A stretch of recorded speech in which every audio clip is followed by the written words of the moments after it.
नमस्कार दोस्तों, स्वागत है आपका अपने अपने YouTube चैनल यूपीएसएल क्रैकर्स के अंदर। सबसे पहले तो ना आप जाके मैंने ना 2 लेक्चर्स डाले हैं इलेक्ट्रिकल मशीन्स के। वो बहुत ज़रूरी है अगर आपको आगे ट्रांसफार्मर को समझना है, डीसी मशीन्स को समझना है। ठीक है, पहले तो उनको जाके देखें, वीडियोस में मिल जाएंगे आपको, प्लेलिस्ट में भी मिल जाएंगे। पहला तो है इलेक्ट्रोमैग्नेटिक इंडक्शन का और लेंज लॉ का, और दूसरा है हमारे पास टाइप्स ऑफ इंड्यूस्ड ईएमएफ। उसमें मैंने बताया कि स्टैटिकली इंड्यूस्ड ईएमएफ क्या होती है, डायनेमिकली इंड्यूस्ड ईएमएफ क्या होती है, और मैंने बताया कि सेल्फ इंड्यूस्ड और म्यूचुअली इंड्यूस्ड ईएमएफ में क्या फर्क होता है। क्योंकि इलेक्ट्रोमैग्नेटिक इंडक्शन जो है वो हार्ट होता है इलेक्ट्रिकल मशीन्स का। क्योंकि अगर आपने एक बार उसको समझ लिया तो ट्रांसफार्मर, डीसी मशीन्स तो आप बिल्कुल ऐसी चुटकियों में समझ लेंगे। ठीक है, तो अब बात करते हैं मुद्दे की। ये तो हो गया कि मैंने पीछे क्या क्या डाला था। अब बात करते हैं मुद्दे की कि यूपीपीसीएल जेई की वैकेंसी कब आएगी। सबके मन में बहुत ज़्यादा यही एक क्वेश्चन है। ठीक है, क्योंकि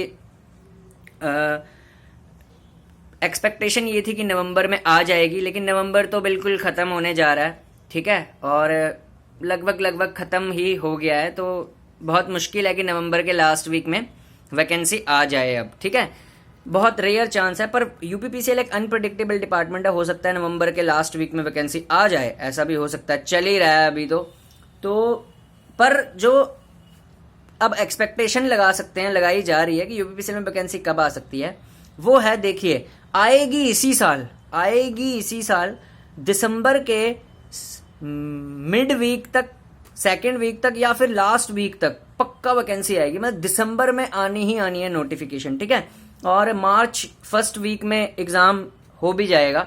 ठीक है, और यूपीपीसीएल बड़ी जल्दी करता है काम। अगर एक बार उसने एग्ज़ाम करा दिया तो मार्च में अगर मान लो एग्ज़ाम हो जाता है तो मई लास्ट वीक तक रिजल्ट आ सकता है, और जून के लास्ट वीक तक हो सकता है आपकी ज्वाइनिंग भी हो जाए, और हो सकता है आप इलेक्ट्रिसिटी ट्रेनिंग इंस्टीट्यूट में बैठे हों। तो मोस्ट प्रोबेबली दिसंबर के सेकेंड वीक या फिर लास्ट वीक में वैकेंसी पक्का आनी ही आनी है। ठीक है, जनवरी तक मुझे नहीं लगता इतनी लेट करेंगे। अब बात करते हैं यूपीपीसीएल असिस्टेंट इंजीनियर की कब तक आ सकती है। देखिए, एसडीओ साहब की वैकेंसी तब तक नहीं आएगी जब तक पिछली वैकेंसी का इंटरव्यू नहीं हो जाता। अब भाई ये तो पिछली वैकेंसी के इंटरव्यू पे बात है कि एसडीओ साहब की कब तक आएगी। पिछली वैकेंसी का इंटरव्यू अगर मान लो दिसंबर में करा देते हैं तो उसके बाद एसडीओ साहब की फरवरी, मार्च या अप्रैल तक वैकेंसी आ जाएगी, मोस्टली मार्च तक आ जाएगी। ठीक है, तो असिस्टेंट इंजीनियर का यानी एसडीओ साहब का इसीलिए लटका हुआ है मामला क्योंकि उनकी पिछली भर्ती का भी इंटरव्यू ही नहीं हुआ। ठीक है, जेई की नो डाउट सेकेंड वीक तक तो आनी ही आनी है। अगर कुछ लेट हुआ तो दिसंबर के लास्ट वीक तक, तो आप तैयारी करिए। ठीक है, ये तो अच्छा ही हो रहा है कि थोड़ा लेट आ रहा है, क्योंकि यूपीपीसीएल जेई का अनप्रिडिक्टेबल एग्जाम है। उसमें तैयारी करने का जितना मौका मिले वो ज़्यादा अच्छा है। क्योंकि कौन सा क्वेश्चन, क्योंकि यूपीपीसीएल के जो एग्जामिनर होते हैं ना, इनका कोई पर्टिकुलर वो नहीं है, पैटर्न नहीं है कि भाई इस सब्जेक्ट से इतने ही क्वेश्चन आने हैं।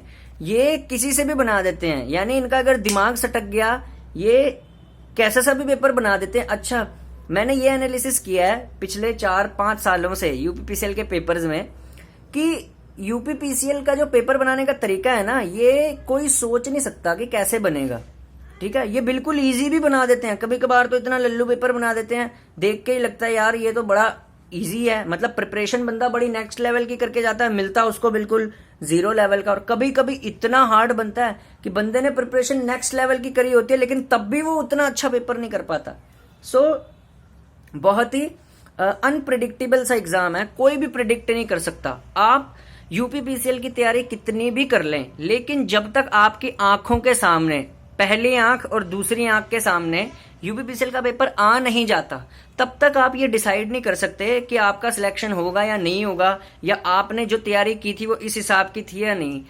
कोई भी यूट्यूब चैनल हो, आप खुद हो, जब भी यूपीपीसीएल की तैयारी करते हैं तो इसी तरीके से एक आकलन लगा के करते हैं कि भाई ये आ सकता है, ये नहीं आ सकता।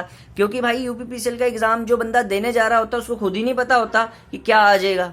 क्योंकि पिछला जो पेपर होता है उससे नया पेपर बिल्कुल मैच नहीं खाता। नए पेपर में नए क्वेश्चंस होते हैं। ठीक है, और पिछले पेपर में जो क्वेश्चन होंगे वो इसमें नहीं आएंगे, तो थोड़ा थोड़ा आइडिया लग जाता है कि भाई किस सब्जेक्ट की वेटेज ज़्यादा है और किसकी कम है।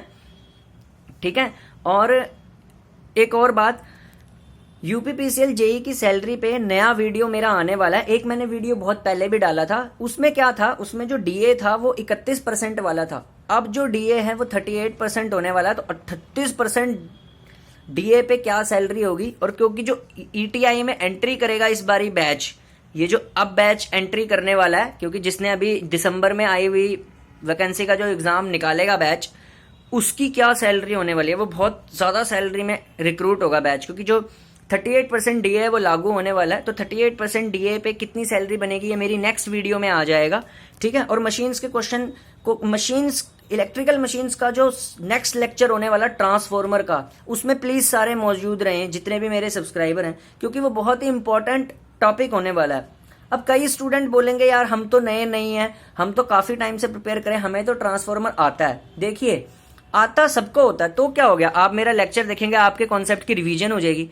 किसी चीज़ की रिवीजन, अगर आप कोई लेक्चर देखते हैं और उससे कुछ रिवाइज होता है, तो रिवाइज करने से वो चीज़ हमारे दिमाग में बैठती है और वो और इम्प्रूव होती है। तो ऐसा नहीं है कि जिसने ट्रांसफॉर्मर पढ़ा हुआ है वो लेक्चर को ना देखे, वो स्टिल देखे, क्योंकि वो रिवाइज हो जाएगा उसका, ठीक है। और जो नए स्टूडेंट है उनके लिए तो पहली बार स्टार्ट होने ही वाला है। तो ट्रांसफॉर्मर मैं स्टार्ट कराने वाला हूं, क्योंकि स्टैटिकली इंड्यूस्ड ईएमएफ और डायनेमिकली इंड्यूस्ड ईएमएफ मैं पढ़ा चुका हूं, इलेक्ट्रोमैग्नेटिक इंडक्शन लेंस लॉ में पढ़ा चुका हूं। अब सीधा ट्रांसफॉर्मर स्टार्ट होगा और ट्रांसफॉर्मर को खत्म करा दूंगा मैं, मतलब बहुत अच्छी तरीके से, ठीक है।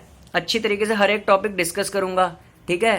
तो रेडी रहना फिर, ठीक है। और वैकेंसी दिसंबर सेकेंड वीक या लास्ट में आ जाएगी, यूपीसीएल जाएगी, ठीक है। तो टेंशन लेने की कोई बात नहीं है। और एक और वीडियो मैं बनाऊंगा इससे आगे, वो होगा क्या यूपीसीएल के एग्जाम में लक मैटर करता है कि सिर्फ हार्डवर्क से ही होता है, ठीक है। तो ये भी मैं वीडियो बनाऊंगा। तब तक के लिए चैनल को सब्सक्राइब करिए, लाइक करिए, धन्यवाद।